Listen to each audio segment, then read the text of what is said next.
Tiniyak ng Commission on Elections na tuloy ang halalan sa barangay Dangdangla sa Bangged, Abra sa kabila ng sunog na sumiklab sa paaralan nitong Miyerkules.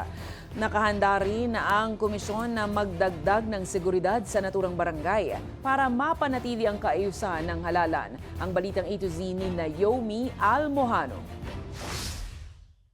Ilang araw bago ang nakatakdang eleksyon sa Lunes, di inaasahang sumiklab ang apoy sa Dangdala Elementary School sa barangay Dangdala sa Bangged, Abra. Madaling araw yan ngayong Miyerkules.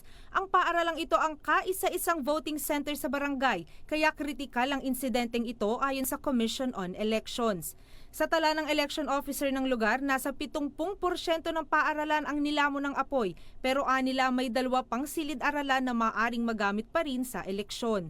Sa kabila nito, tuloy na tuloy pa rin ang botohan sa lugar sa Mayo 12. Ayon yan kay COMELEC Chairman George Erwin Garcia. Hindi po kami magpapatakot doon sa mga ganyan kung yan man po ay intentional.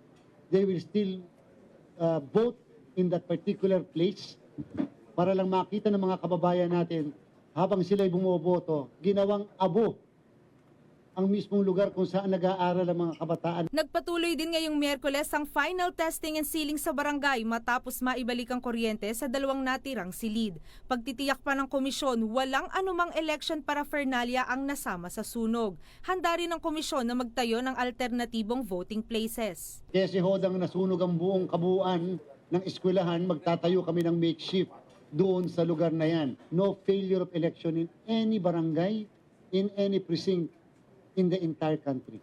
At all costs, election must proceed. Pinag-aaralan din ng komisyon kung ilalagay sa COMELEC control ang Bangged, Abra gaya ng rekomendasyon sa Camarines Sur, Sorsogon at Maguindanao del Sur. Maglalagay tayo ng dagdag na puwersa ng PNP at AFP. Of course, ang layo kasi nila is 50 meters mula doon sa lugar kung saan boboto yung mga kababayan natin. Inaalam pa rin ngayon ng komisyon ang dahilan ng sunog. Para sa Balitang A to Z, Naomi Almojano.